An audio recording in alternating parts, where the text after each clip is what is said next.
Bonjour, Stéphane Daigle, enseignant en soutien informatique euh, en concomitance à Cavalier de la Salle. Donc, comme dans une vidéo précédente, j'avais fait l'installation de la suite Office.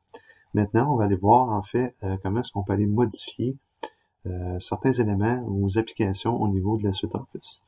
Donc, naturellement, encore une fois, juste pour s'assurer qu'on est au même endroit, j'ai fait l'installation de la suite Office, en fait de Windows 10 en machine virtuelle avec Hyper-V. C'est une version 64 bits et j'ai installé la suite Office 2010 en 64 bits également.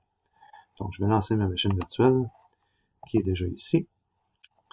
Donc, si je vais dans le menu démarrer, je vois que ma suite Office est déjà installée.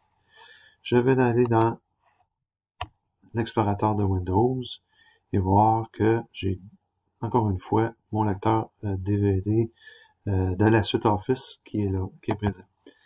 Pour ceux qui se souviennent plus comment activer le DVD, on va dans le menu média de la machine virtuelle, lecteur DVD, et on va faire insérer un disque et on va aller chercher le disque dont nous avons besoin.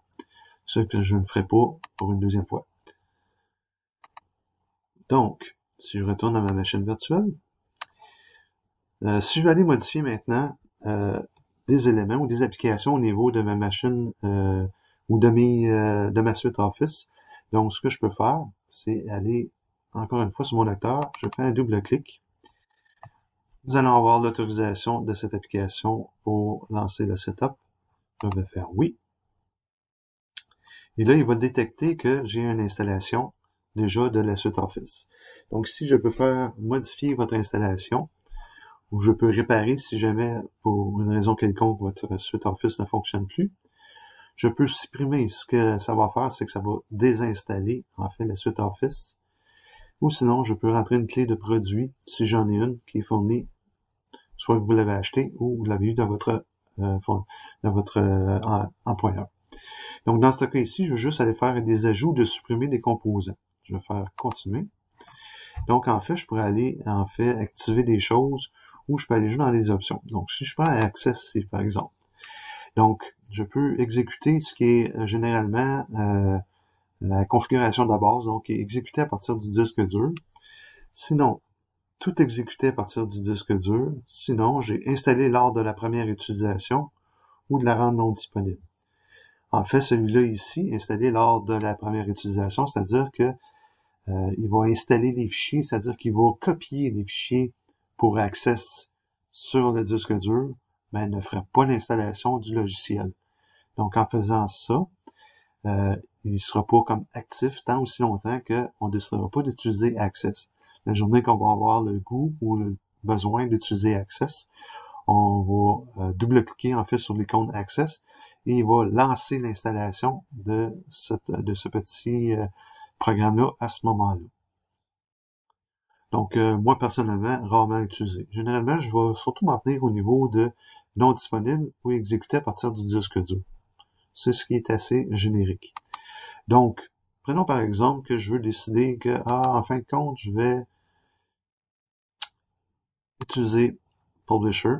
Donc, vous voyez également, ça va modifier la totale du lecteur requis.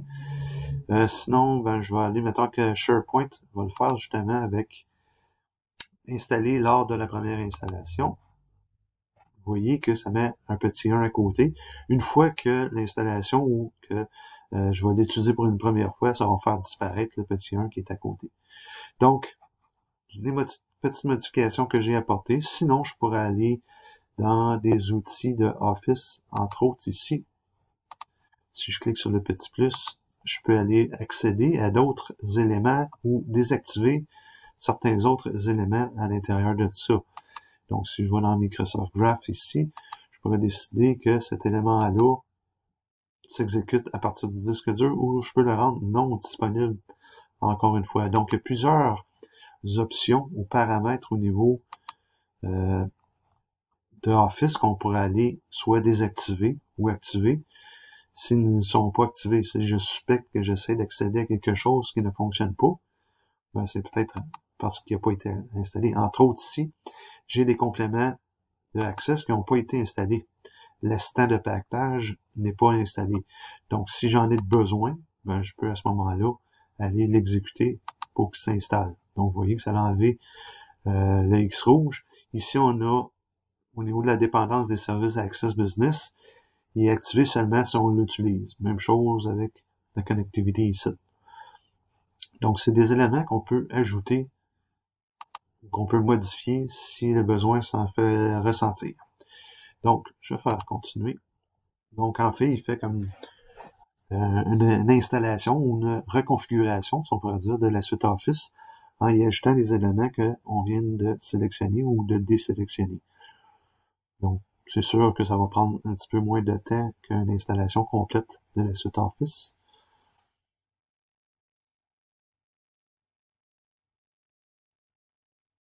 Ça ne va pas être bien long.